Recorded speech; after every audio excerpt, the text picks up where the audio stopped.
सबर धर ये धन कुछ दिन मारी लमन कबू तौने लेके आई बोल का वापसन।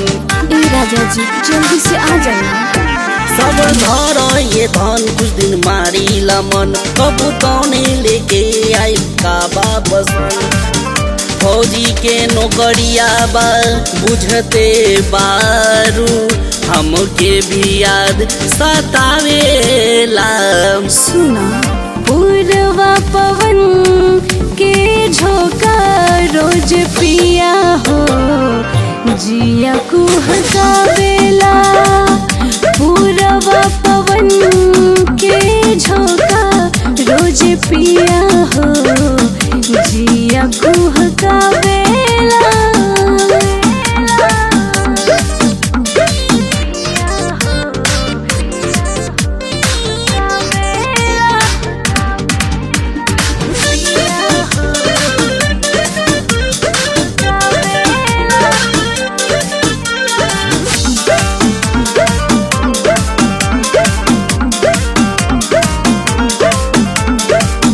देसे बड़े में बानी तू तो बारू जानत।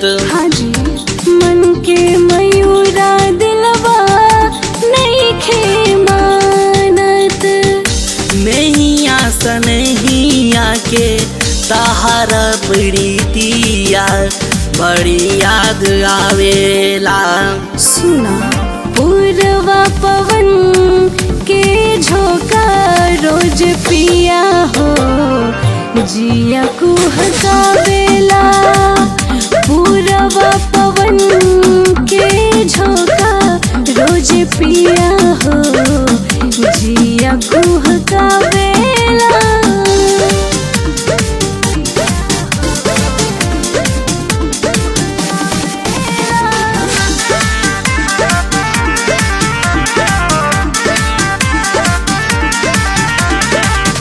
एने मयूरिया ओने मयूरिया करी कंप्रोमाइज। चक्कर में हमरा हो खता न जायज।